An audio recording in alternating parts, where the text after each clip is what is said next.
What is up, Generals? We're back with Ultimate Generals Civil War, and this is the Union Diet Legendary playthrough. Today we're taking a look at the Battle of First Bull Run, but before we do that, we're going to take a look at the camp screen.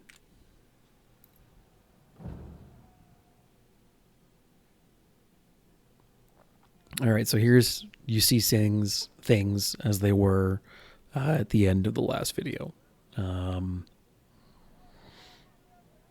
We've got 3 pretty good brigades, 2 decent batteries, 2 rookie brigades that have picked up some more experience and are, therefore more useful. And we're considering what things we do or don't want to pick up from the armory or the shop going into the battle.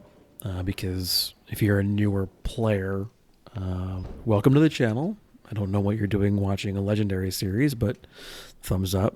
And the store resets after every major battle.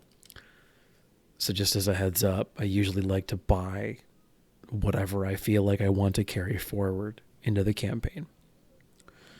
We're naming all of our units.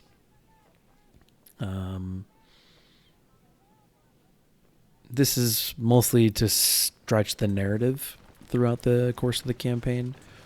Inevitably, I'm going to suffer losses in my command cadre, or I will have generals in command of brigades, and I would like to promote them to division command.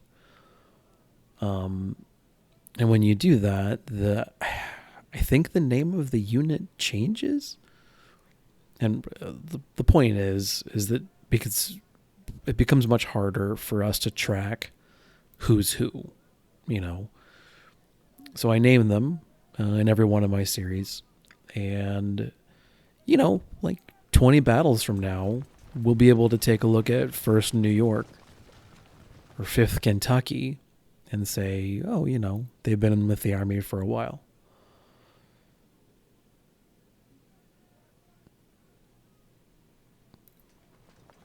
I don't tend to give state appellations to the artillery units. The names get long enough, 2nd Artillery, 1st Artillery, and then I list what gun they have. It's not relevant right now, but eventually I'm going to develop infantry brigades whose primary purpose is melee. And so everybody here is called infantry. Maybe they'll pick up rifles or rifled guards as we go deeper into the campaign. And dedicated melee troops, I tend to name grenadier. Now, this is ahistorical. I don't know of any Union unit that was given the appellation grenadier.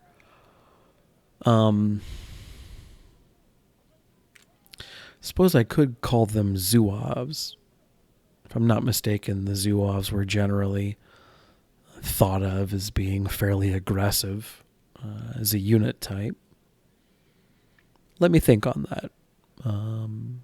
Grenadiers are great, but it's more of a Napoleonic, or even it's just more of a European naming convention, right? Like when you think of 3rd Grenadiers, you tend to think of either, a Wehrmacht division, or like 3rd Grenadier Guards, and it's more like the Soviets. The point is, they were supposed to be elite, and nobody called their units grenadiers in the American Civil War. So what we're doing here is we're bumping up the unit size as best we can. I am not here seeking to just maximize number above everything else. I'm seeking to A, maximize the number, but B, keep in mind what I can supply. So like 1st New York, I think they're using the Mississippi rifle, the M1841. And I can't, I'm playing the Union. I can't get those unless I capture them. And I really haven't seen them much in the hands of Confederate infantry. And so whatever I've got is, pretty much it. So we're heading into the battle now.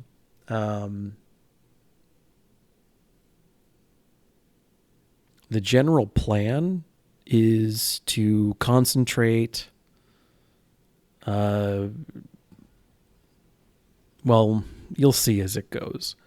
But basically, I try and wrap the Confederates at Matthews. I try and, just fix them here at this creek crossing, the ford. I basically ignore Stonebridge entirely. In the vanilla game, you could honestly just bum rush it and you'd be fine.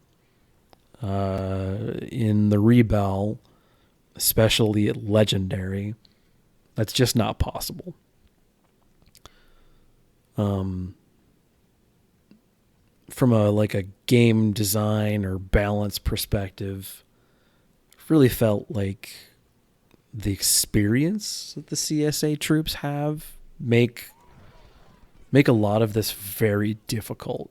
We're a couple of weeks into the war, and apparently the sum total of the Confederate Army is composed of crack veterans who've got years of campaigning under their belt.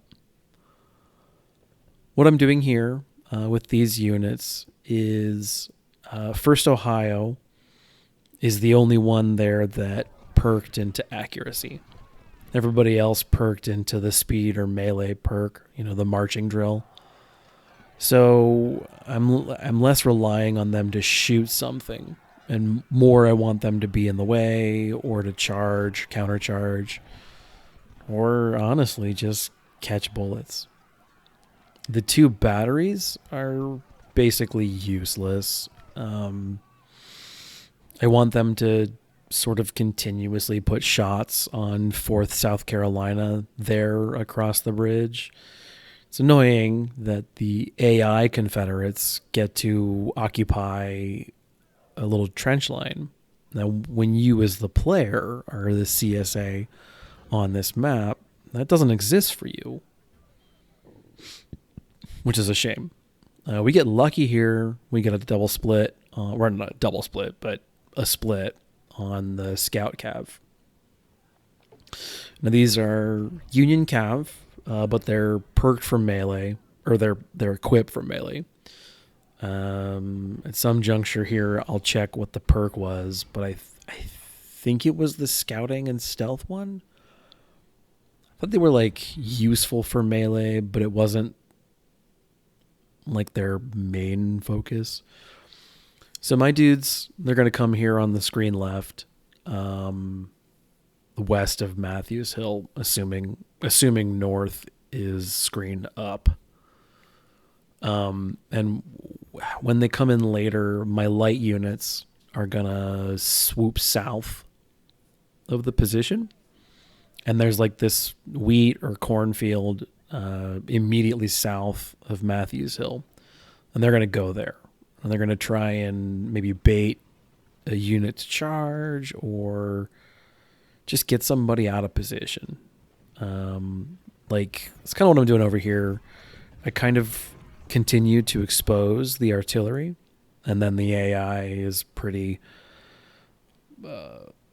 reliably aggressive.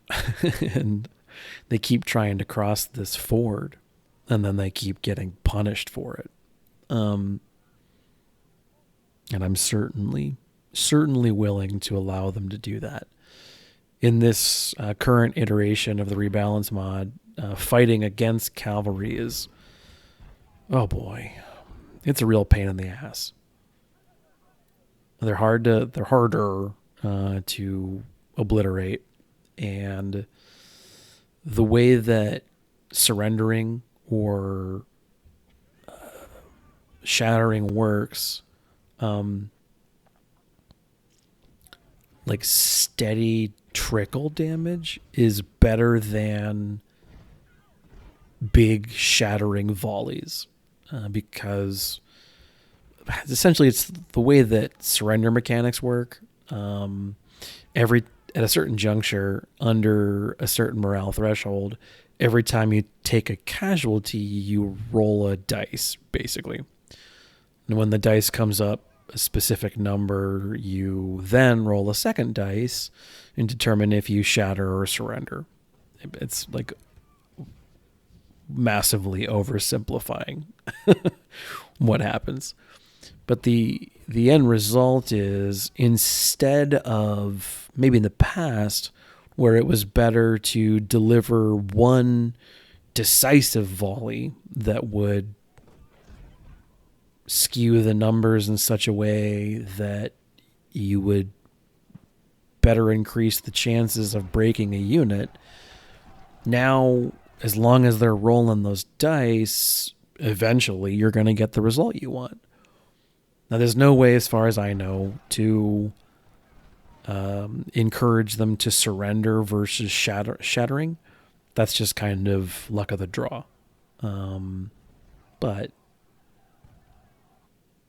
you can still use the fact that they're white shielded or routing to your advantage. And you can just keep chipping away at them, right? And eventually you'll get that one casualty, and they'll roll the dice. And for those D&D players in the audience, look at that natural one, and then you're set. So over here on the right, we're basically done. I don't want to close to rifle range with 4th South Carolina. As we'll later discover, 3 weeks into the war, they are, every single one of them, hard-bitten, grizzled veterans who appear to be armed with scoped Dragonovs, best I can tell. Because they're reaching way outside of 400 units of distance. I assume it's a yard, but hell if I know. It's just reaching way out there with apparently perfect, unerring accuracy. So we're not going anywhere near that. But cannons will do that for days. Unfortunately, the Union brought to this battle the 6-pounder field gun, which, as best I can figure, fires wadded paper or foul language as its primary source of ammunition. If you're lucky, there might be some gravel, maybe, in the round, especially at canister range, that will, at the very least, mildly annoy incoming Confederate infantry. Best I can figure, based on observation. At the moment, one of the negative consequences of the manner of army I've built is that I really need to be gentle with new units. They don't have the stamina, the condition to keep up with marching. It's an army of overweight shopkeepers and clerks and like underfed factory people. And in that regard, I feel like this is a pretty like close to history experience. It's an army of amateurs, but it's a pretty well equipped army. I mean, this early in the game, that's doesn't really mean much, but I've got a big battery of 3-inchers. I've got a big battery of Napoleons. And then I've got a big battery of 6-pounders. And the 6-pounders, honestly, here, all I'm hoping to do for them is to get them experience.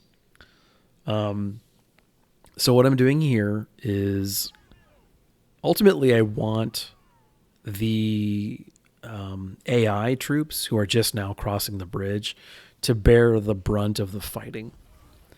And as we'll see, that isn't how it shakes out, but that's the intent. I'm moving with the scouts here because General Breckenridge tends to show up right around now, or maybe it's Beauregard. I think it's Breckenridge though. So these guys, Wilcox, Franklin, etc., I want them to be the ones bearing the brunt of the fighting. But I'm scouting with the Cav because usually there's a supply wagon that is moving to support Matthews Hill from the rear, and I want to get it. Right, that's $15,000, which is a fuckload of money. Like even with econ and politics, it's nothing to sniff at. And so I was thinking it might be there, and it appears to not be. But because this is legendary, they're all aggressive as shit, and so like aggressive as shit, but they've got awful military discipline. There's these 3 brigades of infantry who together represent, let's say, 3,500 dudes. And you'll see B isn't super experienced, but Hampton's Legion is, they're all Green Berets, and all of them are like 6-year-olds playing soccer. You ever go watch kids play soccer? There's no positions. There's no, no one's the left wing. No one's the attacker or the defender. There's literally just, how many people are on a soccer team? 11, I think. Whatever the number is. Let's say it's 11. There's literally just 11 kids running around and then a goalie board.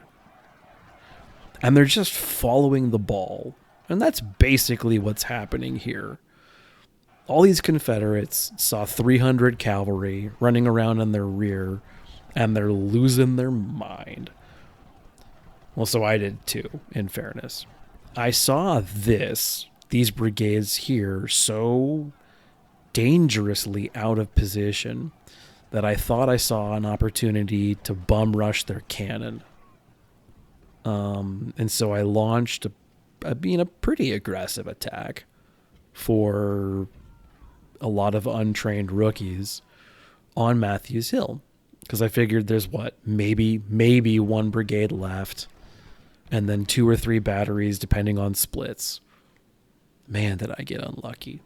Bartow's still there, and I think there might be 1 more, but the end result is it's an army of rookies. And so they don't have the morale to push through when I think with fairly minimal effort they could take that farmhouse, occupy the entrenchment, and then just blast the ever-living bejesus out of the cannon that's around there. In the event, as you can see, they move with all of the hustle of an exhausted fat person, which is to say, very slowly. This advance on the farmhouse takes a painfully long time, during which Union infantry in the open is absorbing canister. And I'm desperately trying to engineer a 3 cavalry on 1 brigade charge with B or Hampton's Legion or someone. The problem for me is that Hampton's Legion and B are supporting each other. And so if I commit one, there's a really good chance the other will wheel and just ruin the day of that cavalry. And I like the two of them together are enough of a tough nut to crack that I can't get at either one of them.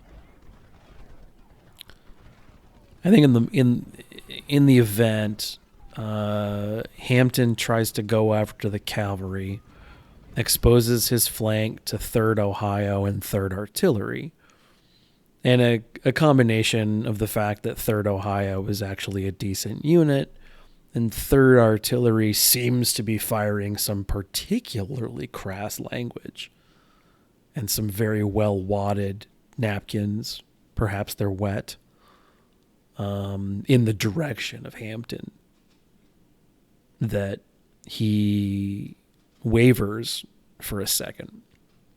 And that's all that I need. I send the cav in to take him out. Because he's a much higher priority target than B is. B's a 1-star unit. I'm not that worried about fighting a 1-star unit. So we get 1 battery of howitzers.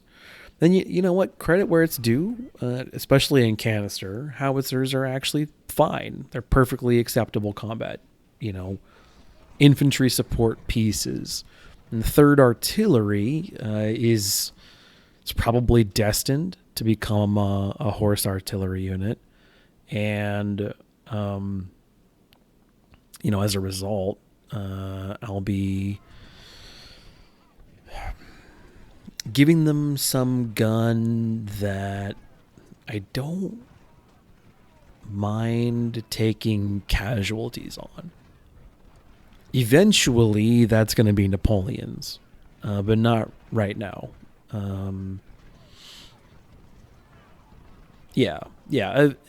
Eventually, it's going to be Napoleons. It's probably never going to be 24-pound howitzers. But this early in the war, Napoleon is still kind of a premium asset. I feel like premium's probably overselling it, but it's not trash tier. The 6-pounder's trash tier.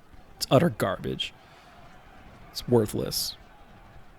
The 12-pound howitzer it's a shotgun on wheels, so that's better. I'll take it. Stewart will continue to be annoying the entire battle. We get B to surrender, and then I basically just figure to keep on keeping on and hit Hampton from enough different sides.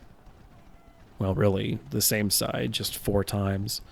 So Stewart gets stuck there because he's Ghost Cavalry now. So the game is displaying his location differently than the game is tracking his location, which will basically mean that for the rest of the battle, I never actually know where Stewart is, which is great, especially in Legendary. On a macro sense, it's Beauregard, not Breckenridge. All right, fair.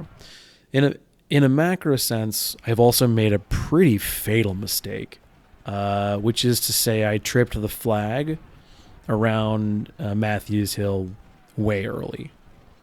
Partially, that was intentional, right? I wanted to attack that artillery, and I knew that there was a very realistic chance that I would trip the flag in the process. And I assessed in the moment that taking out those batteries, finger quotes here, quickly, which it didn't work out that way. Yeah, I mean, look at this. This is first bull run, and that unit had like 100s in every stat. It's just crazy pants. Anyway, I assessed that taking out those guns was worth that risk, right? Because usually my number one mission is to de-gun as much as possible the opposing force. With specific regard to this battle, tripping the flag early means that I'm not set up with all my artillery. And here's the secret to playing Union Legendary. Your infantry is trash. Pure useless. You're fighting against Space Marines who could not care less about things like being shot at or, training standards in the actual Confederacy Army or none of it. They don't give a fuck about any of it. They're all 3 stars. There's a billion of them. And every single one of them seems to have an AK-47 with a scope. Well, except for the pros. They're, no scope in it, obviously. But especially in Stonewall's brigade.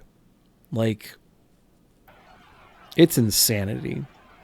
So the thing that makes Trippin' the Hill early lethal is that not only am I not set up with all the supporting artillery, which is to say the Napoleons and the 3-inchers, but, also the 5 or 6 batteries of 6-pounders they've given you. Turns out enough spitwads will eventually turn an assault. But there's 3 brigades here, all at about 1,000 men, all 3 stars. There's a 4th coming up to the rear. Then they've got their battery, which is probably 12-pounders. And then there's the LA Tigers guarding the bridge to the southeast of the screen by Stonebridge. And yeah, so they shatter some random AI unit, one of the Wilcoxes. And they don't care. They're eating canister at point blank. They seem to be like, yeah, this is fine. Thanks for the cookies. Doesn't matter. So yeah, I'm desperately trying to establish a front line. I've got Stewart, the teleporting cavalryman, just running around. That's another unit shattered. I've got no idea where Stewart actually is. Now they're putting direct musket fire on my battery. It's a disaster. It's a disaster. In this moment in time, I'm genuinely considering hitting restart on the whole battle. It's legendary, right? Like, you have to be perfect all the time, or, by Shiloh or something, you're gonna die.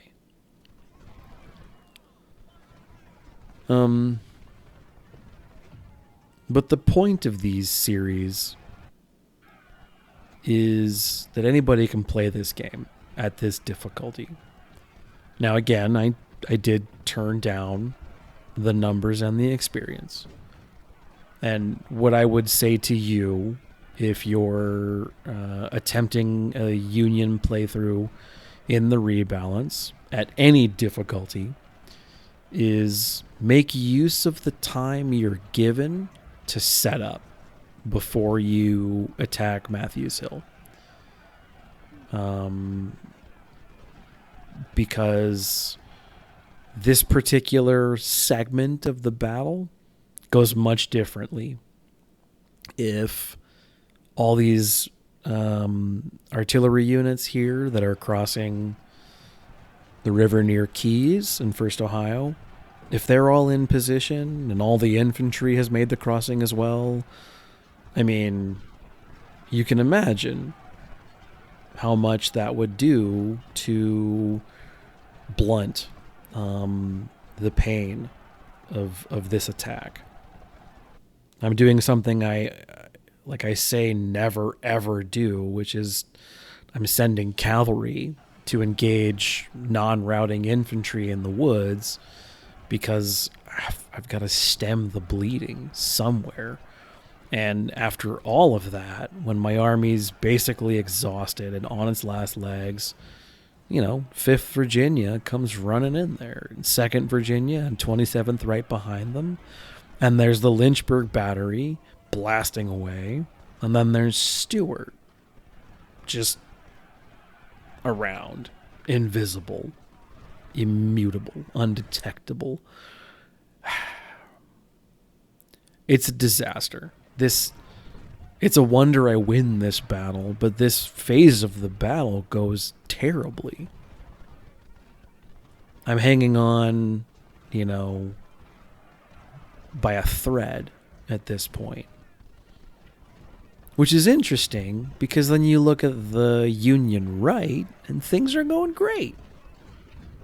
I've got their entire army wavering in a river, and we're blasting the ever-living crap out of it. And I mean, that's the thing, though. Like, the units that were on the screen left, Union right, those units were in position. And where I'm having all the problems, using mostly, in fairness, allied units, none of them were in position. And so they're tired, and they're out of position, and they're unorganized. And I'm attempting to assemble some approximation of a line, but let's just say it's a close run thing. And I have the numbers, right? I should be fine. This should be a tough fight, but I should mostly be fine. I've got numbers, I've got position, I outgun them. And yet, I don't have any of those things.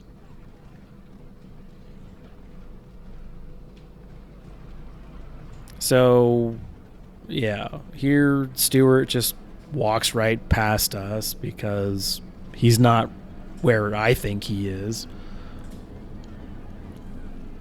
And noms on a battery. Now, admittedly, it's 6-pounders.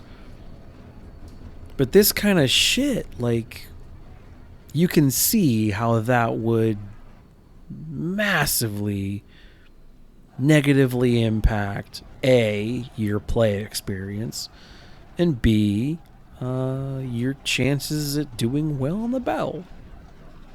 If I can't, accurately detect where exactly my opponent's units, and specifically their cavalry, are, then it's fundamentally impossible for me to efficiently defend or protect my line. So here, maybe an ill-advised pressing of the attack, and specifically here, the scout, the 1st Brigade of the Scouts, they're warmed up, which means to me they're almost exhausted. And the Maryland Dragoons, they're not an optimized for melee unit, but the LA Tigers are a 3-star brigade, and they're a big one. Well, not, I guess, so much anymore, but you get the idea. I've taken real bruising up until this point in the battle, and so I want to maximize whenever this kind of an opportunity presents itself. I want to take the time and run down those kinds of units, because it's legendary. First of all, you got to use every trick in the book and then make up a few new tricks to go with it. But additionally, we're going to have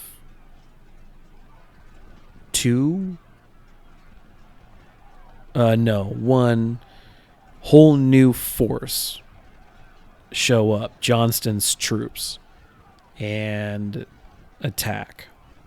And additionally, I need to capture Henry Hill in the next 3 hours.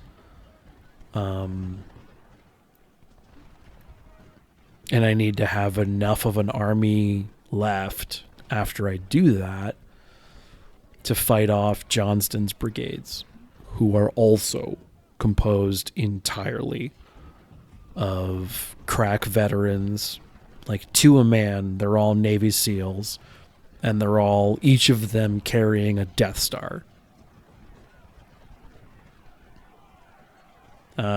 Similarly, I run down Stewart. I don't think I get him completely here. But I hurt him a good bit, and I, more importantly than anything else, I just keep him away from everybody else in my army.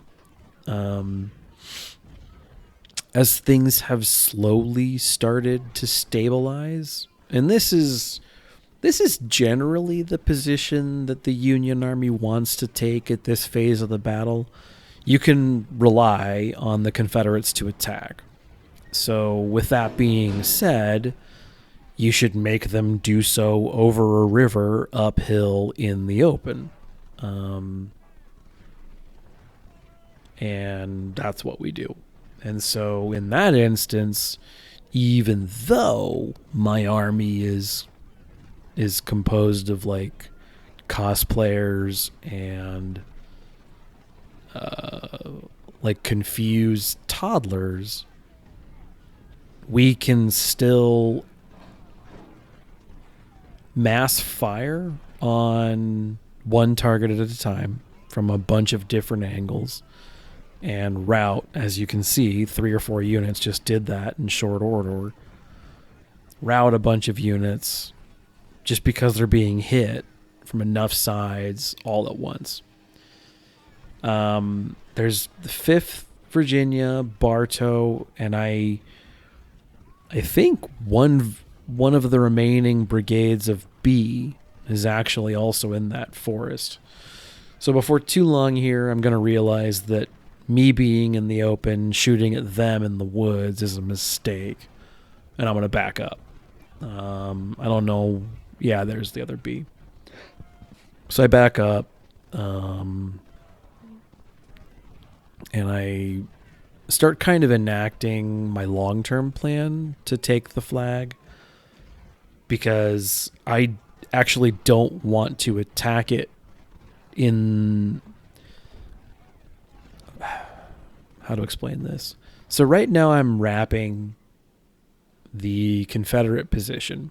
Like, our lines basically mirror this river. And that's like logical that it would do that. The river creates a pretty natural barrier of strategic terrain. And if one can control the crossings, and then they're set. So normally I keep the troops on the map, but because I don't know where Stewart is, and I don't want a division appearing in my rear, I walk them off the map edge.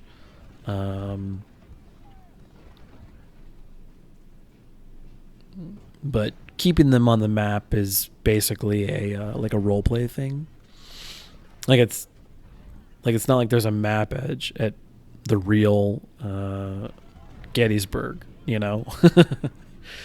So yeah, I just like to keep them on the map so that theoretically that could happen, but that like role play limitation goes out the window when Ghost Cav. So what I'm doing now is I'm slowly shifting the army right. I've got 3 hours, and they're in various shades of exhausted. So I want to let them rest up, and I want to attack the flag from the direction that I ultimately want to defend it. Which is to say, I want to make the Confederate position mine.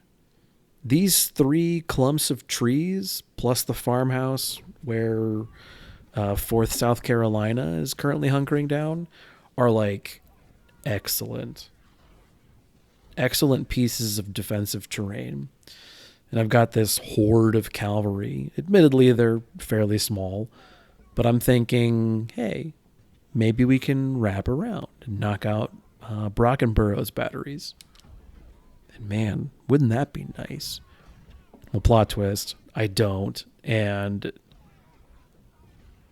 they are a thorn in my side for the rest of the battle, more than the attacking infantry, which is annoying, or even Stuart, who's still around. And that's because at the moment I can't see that there are, I think, 2 units of skirmishers protecting the cannon.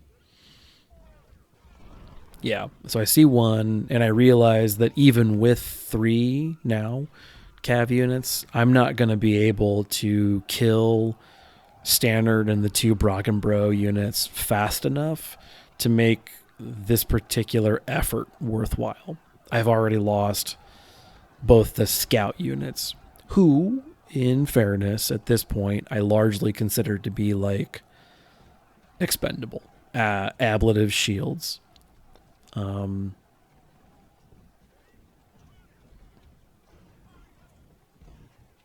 So you can sort of see my plan now of shifting the army around to the right. I've just got units replacing one another and then pushing across the bridge. And ultimately, my desire is to move into this triplet of trees south of the flag. What an expensive proposition that ends up being. I think if you're playing the battle, these 2 northern ones, and then the field behind it, which can become an artillery park, are probably more than enough. I like the southern clip of trees, the long, thin one, because they love to park their artillery along it, but not in it. And that makes sense because it, from what I can tell on the map, that looks like the tallest open part of the hill. And so they, reasonably want to go there so that they have the best line of sight. So take that copse of trees and shoot them in the open with your muskets. This is a good plan. Except there's also 2 units of skirmishers who really don't like it when you move on their girl. And they make that particular preference quite known, let's say. But Bartow here doesn't really have a good day trying to cross this river. There's still one other unit in the woods there, and I'm trying to minimize their ability to shoot at me from there. But I've played this map in the past where I've crossed that river under fire and taken it from them at the point of a bayonet, and you can do that. It's just very expensive. And now I'm moving forth Pennsylvania to try and body block the batteries of artillery.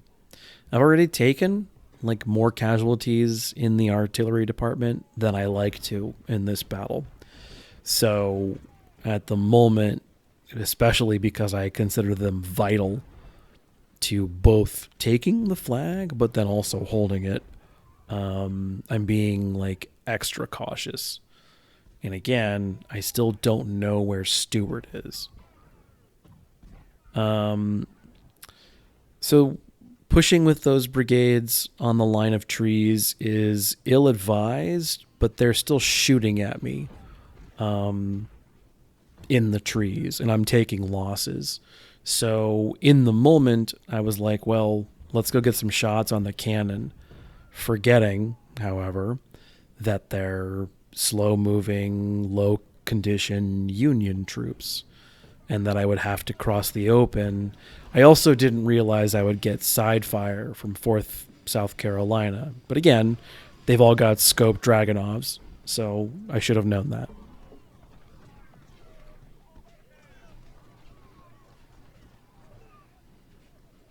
This is a very fun battle, but it's one where I think you need to use every microsecond of time that the mission gives you, because honestly, even if you put points in training, at this point your army will have such low average condition or stamina that they can't keep up with the kind of consistent maneuver warfare you can generally expect that a later war army will be able to keep up with. By that point, by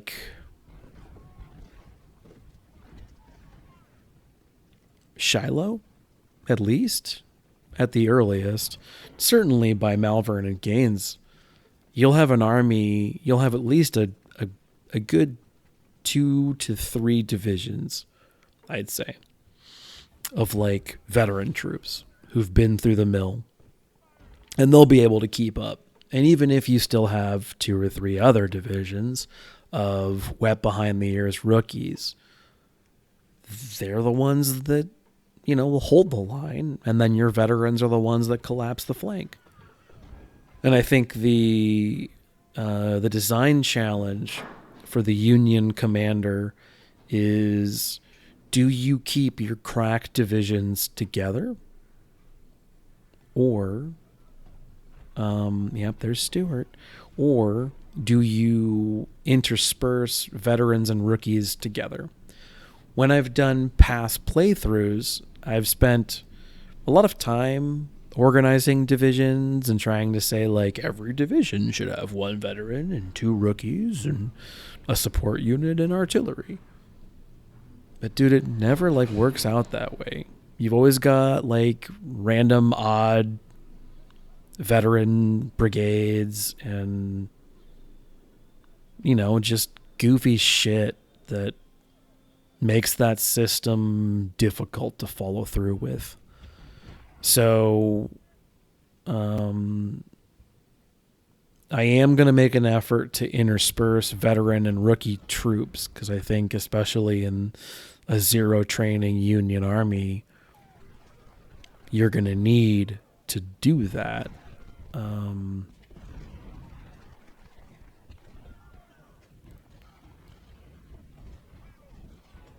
I don't think I'm going to worry nearly as much about specifics. Each division should have this mix of brigades and whatever. I'll just make it generally fit. Every corps will have a solid core of line infantry. Every CORPS will have a solid CORE of line infantry, and then a smattering of mixed units.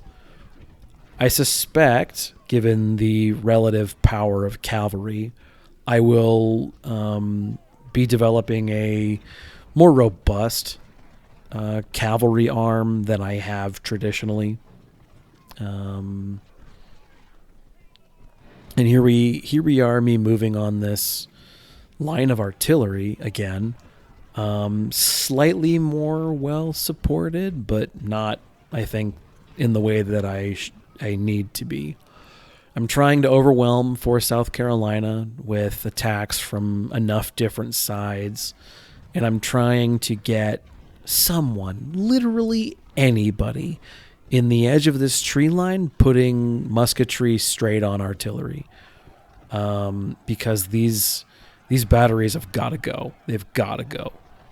But so do the skirmishers, and the skirmishers are, as you can see, they're really causing me all kinds of problem. So I think from a balance standpoint, they being Panda and Johnny, have wanted to make the other unit types like equally useful but not brokenly so. And what I generally see is that the killing potential of for example skirmishers or cavalry is much higher than that of infantry, but they really lack the staying power. They, like, if they're big enough, which the AI version always will be, they can take some hits and they'll be okay. But they don't. Yeah, see, stupid Stewart. They don't. They don't have. They can't stand there and take it for a long while.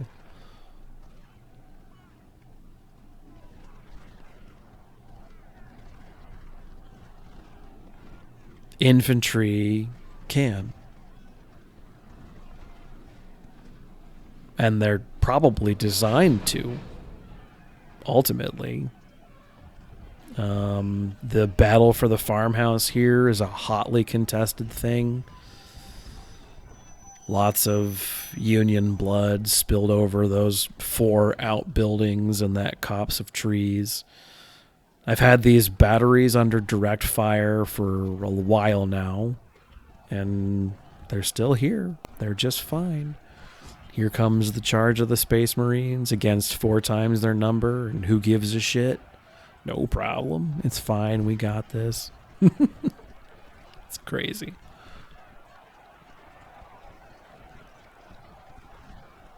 I'm playing this difficulty because Major General is, like, the AI is not proactive enough, and so I feel like it's too easy.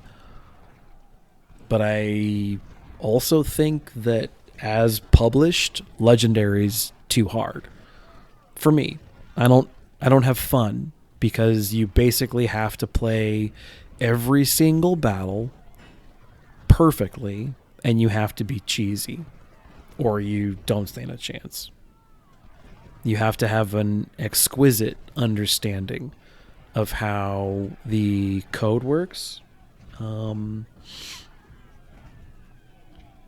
to know exactly how the AI will prioritize certain things, and what it will do given certain stimulation.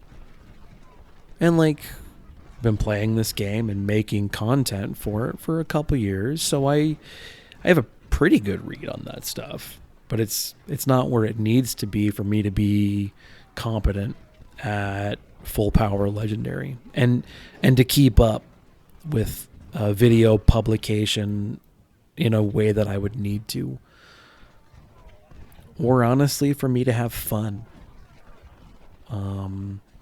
This is ultimately a hobby thing I do because it's fun, and if it's not fun, why am I doing it? We ultimately get the farmhouse. I think the best part about that is that it doesn't matter where Stewart is. They have a 360-degree arc of potential fire, and that farmhouse is an excellent viewpoint. So now suddenly I have much more visibility into the field of battle.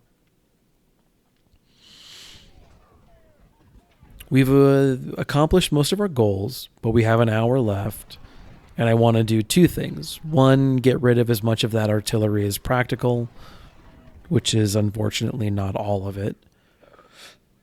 And I need to kick B out of that block of trees north of us. And as you can see, when you look at the unit numbers, or you look at the green bars over my unit cards, my army is beat the hell up. It's bad. We've been thrashed. We've given as good as we've gotten, probably better, actually, but in general, the perception has been that for a playthrough to be successful, you need to, at a bare minimum, kill 3 times more than you lose. Well, I don't know if we do that here. I think this battle in particular is closer to 2-1. And a lot of that is rushing Matthew Hill before it was ready. One of the nice things about taking this position is that I no longer need to worry about going to the skirmishers and the artillery. They're going to come to me.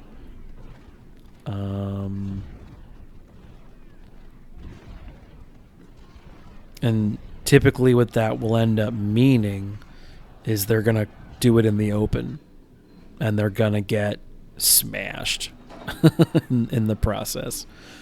So we want to evict B from the north. And this is where I choose to make my stand. Now, I've seen a number of attempts on the Union side of this battle. And typically, the Union line is not weighted like this. I see it tend to go to the screen left of the flag more.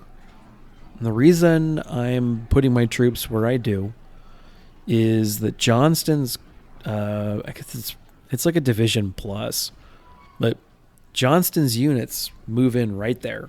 So I have eyes on pretty much the entire time. And they tend to make a beeline for the flag from that position, or the copse of trees to the right of the flag, which is where you can see I am like really heavily emplaced. Now, they do have a brigade of infantry that will like go left.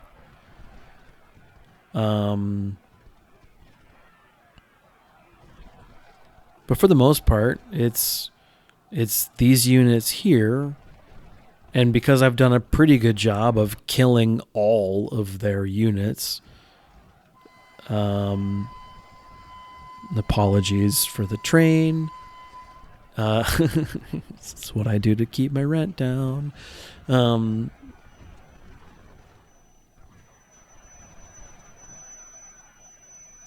Anyway, you get the idea. Most of the units come in over here, and they'll engage my army here. And this ground, as far as I'm concerned, is dramatically better for defense than the ground screen left. Because the only safe place to defend is that like wheat field left of the farm, which is awful terrain to defend because they can approach in their own wheat field, and or because of the curvature of the hill, they can do so in a manner where you can't see them.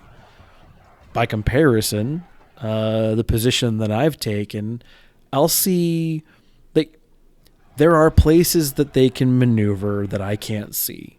Okay, granted. But in order to attack me, they have to approach somewhere where I can see it coming long before they get there.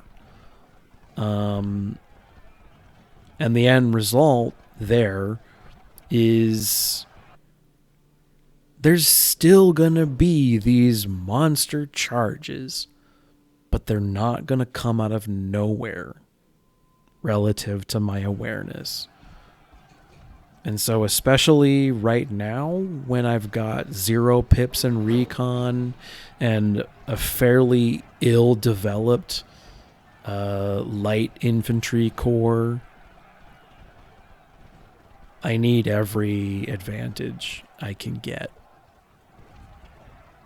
And the terrain covers down on that regard for the fact that I otherwise don't have good recon ability. So I sort of bleed Bonham as he comes in. I get lucky there. And that's why I've got those 2 light units on the right side of the creek. They'll provide recon and spotting, and then eventually flank fire on stuff coming in to attack those woods. And they also kind of give me a safe place to retreat.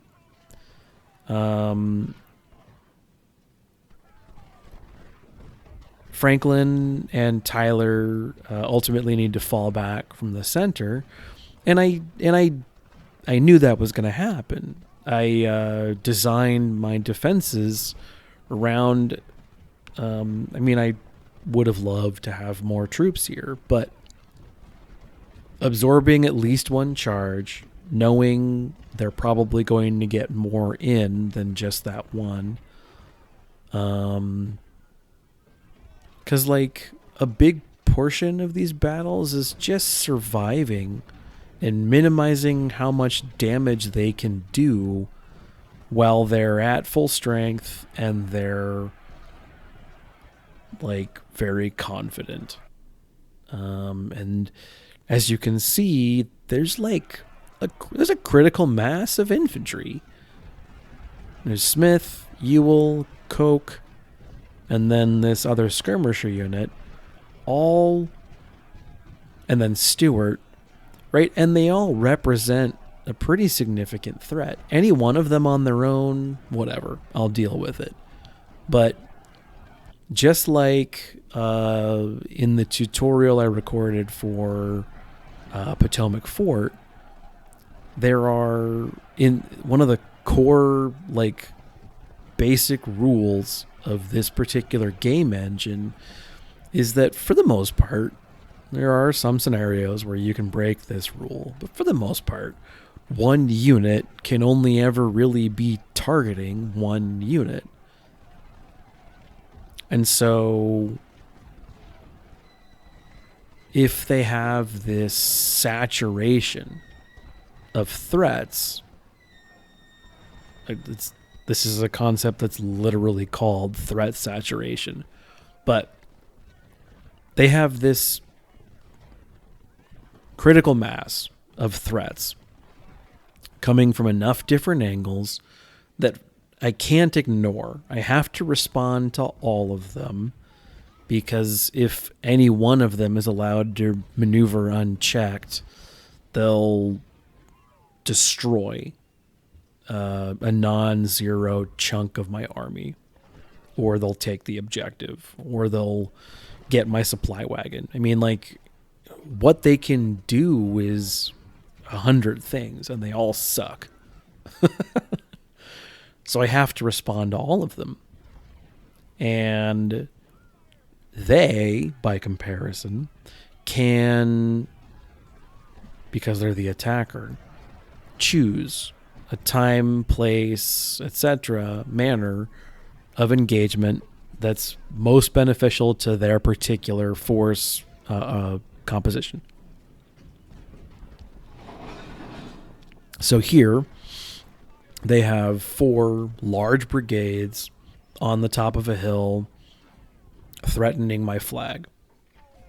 The commander, and they've got 1 battery of artillery. And my unit's both ill-experienced and tired, and everybody's about half strength, thereabouts. They should just press forward. And they do. And to Panda and Johnny's credit, for the most part, they do it together. And they create kind of a murder ball. Where, yeah, it's like a Napoleonic flying column. Sure, the guys in front get mauled, but the guys behind them are basically fine. And fresh and untouched, and they have immediate access to me, and they have a 5 or 6 foot piece of metal with a big sharp stick on the end of it. You know, basically a spear. It's real bad. Real bad. When they know how to use it and we don't. So, I mean, when you see like Warbob building armies optimized for melee, it makes sense. Makes sense. I get it. It's not my play style. It's not how I fight, but I get it. But what's nice is my perception of the battlefield at this point is that the Confederates have kind of had the wind taken out of their sails. I think at least one, if not both, versions of Bonham have been routed. What's left is apparently 1 or 2 star units. Now they're big, I'll grant them that, but they're 1 star units. Now I can fight that. That's what I like about turning down the experience. I think I might keep the experience multiplier turned down, but as we go throughout the war and my guys get more experienced and like grizzled, I might turn the manpower back up to 1 or maybe even higher, but I'm going to leave the experience low. Like, even with the 0.85 multiplier, you still see plenty of 3-star units. But it's not fun when every unit's 3 stars. It's fine when there's a couple of 3 stars. They create a unique tactical challenge that I have to respond to, and that's fine. But when everybody's a 3-star unit, it's just not fun. It's not fun to me.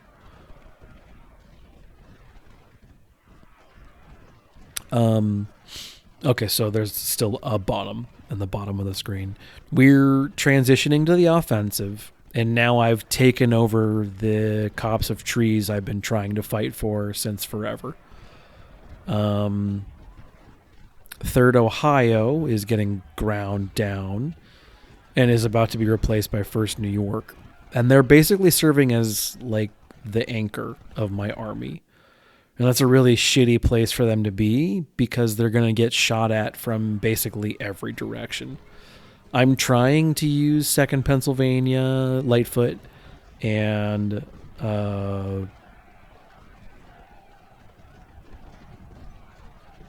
the 2nd Maryland Dragoons and maybe the Revolvers if they're getting involved. I'm trying to use those guys as a spoiler force to shut down Stewart and start routing Smith, but they keep wanting to shoot the general, which, like I get, that makes sense too. But ultimately, especially at this phase of the war, from a lethality perspective, it's just not there. And the generals end up just being really good bullet sponges. They're like what I would term a tank from an MMO RPG perspective. They're really good, evidently, at drawing the enemy's attention, and they're durable enough to keep it for a while. And that takes the heat off of somebody else in the army or the team so that they can go do their thing. DPS or heal or, whatever the raid mechanic is.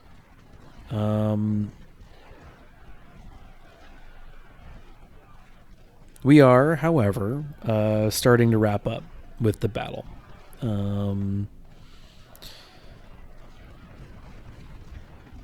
So how do I think no training is going so far? Let me get back to you after Shiloh. I think just about any army can beat First Bull Run. Distress Call is actually a tough fight for anybody. God, that's got to be awful. That's through a window. I just want you guys to know that train sound is through a window.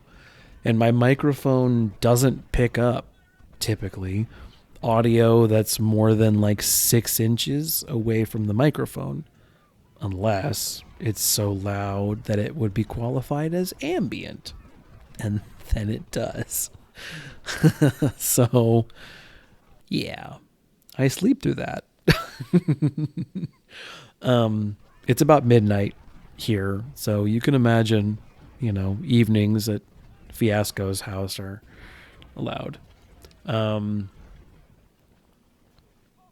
got about an hour left in game. I realize that they're not likely to attack. I allow the army to rest for a minute, and then I go on the offensive again, because I selfishly want to kill them all. I want their guns. I want to kill them all. Or capture, ideally, as many as possible, because I get more guns that way. I'm not super motivated by the increased manpower, right? Like, if I capture them, I get more dudes too in trade. Whoop-de shit. Union recruits at this phase of the war are bad. And honestly, I have so many other things competing for my stat points. They're probably going to keep being bad until at least Second Bull Run. And so, like, by that point in the war, maybe I just don't bother. Maybe I put points in medicine so that what veterans I do have, I get back, or I put points in econ so that maybe I've got rookies, but they're really well equipped rookies, or logistics so that I've got a metric shitload of siege guns in the store. And it doesn't matter how rookie my infantry is if I'm nuking everything before we even, tussle. I don't know. I haven't thought about it. I kind of think like maxing training is something you do early or not at all. Because from an army design standpoint now, economy and politics are dramatically more important than 2 more points in firearms. I can train stats on the battlefield. And if I have cheap, easy access to Springfield, 55s for now and 61s before too long, that's going to make a difference. And a bigger army composed of crap rookies, I'll capture a bunch of stuff off the Confederates. I don't really here in this battle because they're all using when they're shooting at me, it feels like they're firing sniper rifles.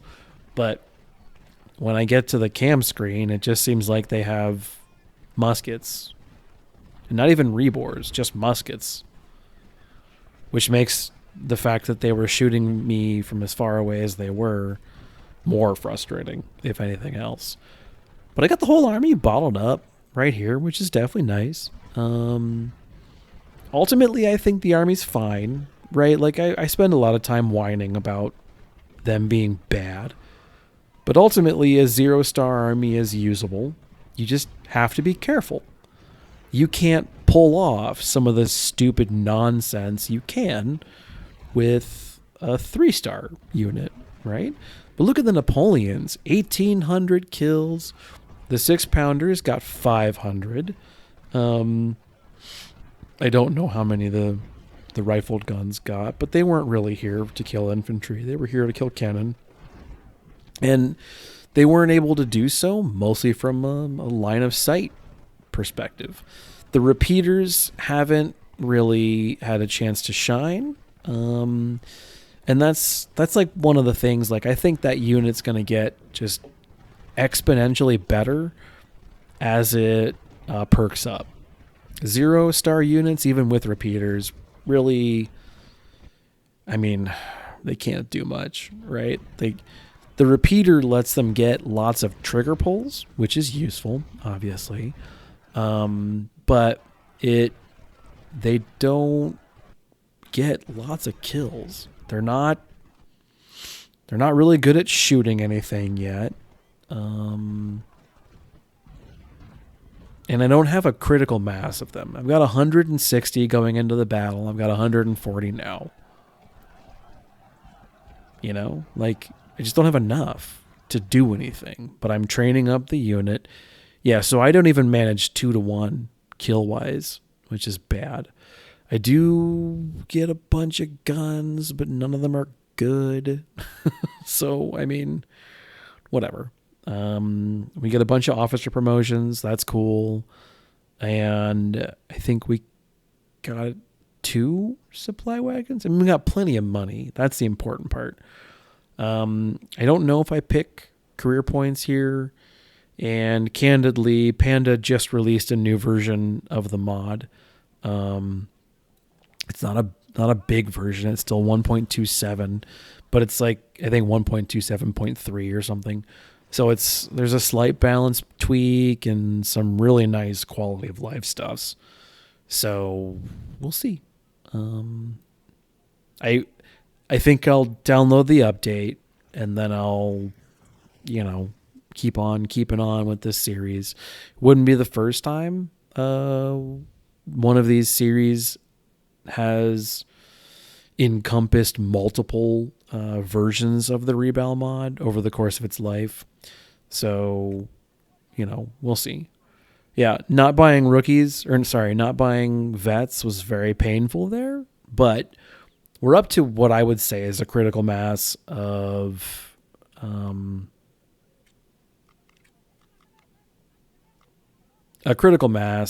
repeaters. Like 340 of them is going to make a big difference. So, we'll see. Interesting. Okay, interesting editing gaffe here. Seems like I've repeated some footage. But okay. Then one of the quirks of the software that I use is it kind of feels like once I start recording audio, I'm basically committed. So, yeah, here we are. We're going to watch this again. But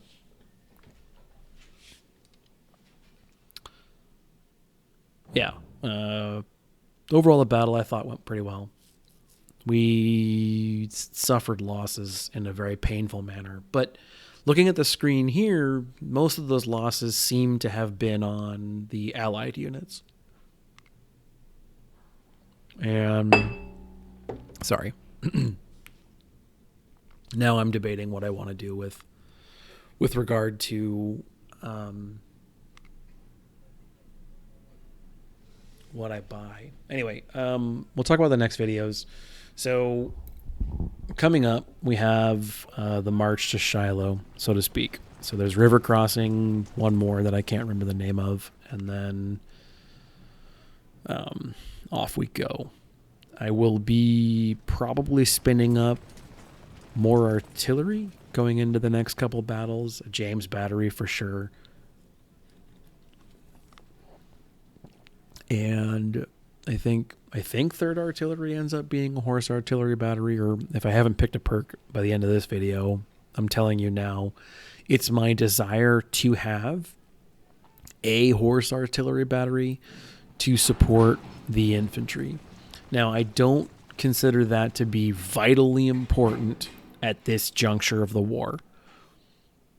I will consider that to be vitally important when the Union goes on the offensive more. But for a lot of these early battles, at least the grand battles, in the side battles you attack plenty, but in the grand battles, for the most part, I'm defending until we get past Malvern, right? It's Gaines first and then Malvern second. So yeah. By that point, I really do want to have a well-developed horse unit to support offensive operations. But